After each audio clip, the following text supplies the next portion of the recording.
Les Géorgiens ont donc décidé de tourner une page de leur histoire en évinçant l'ancien apparatchik Edouard Shevardnadze, aujourd'hui âgé de 75 ans.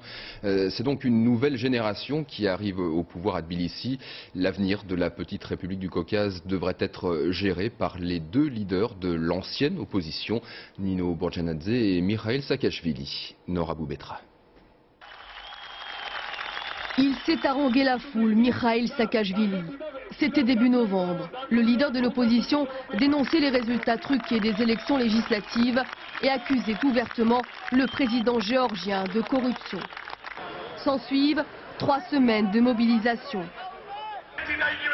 Le discours de ce réformiste radical plaît. Cet avocat de 35 ans, formé aux États-Unis, représente la nouvelle génération pour les Géorgiens.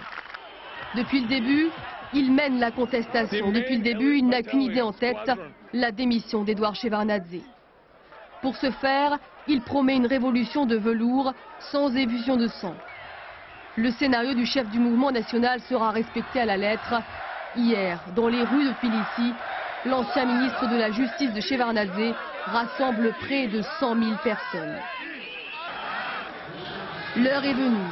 Avec d'autres protestataires, Mikhail Saakashvili envahit le Parlement au cri de démission. C'est le grand jour. Alors que ses partisans prennent le contrôle de la salle, le chef de l'opposition désigne l'ancienne présidente du Parlement, chef de l'État, par intérim.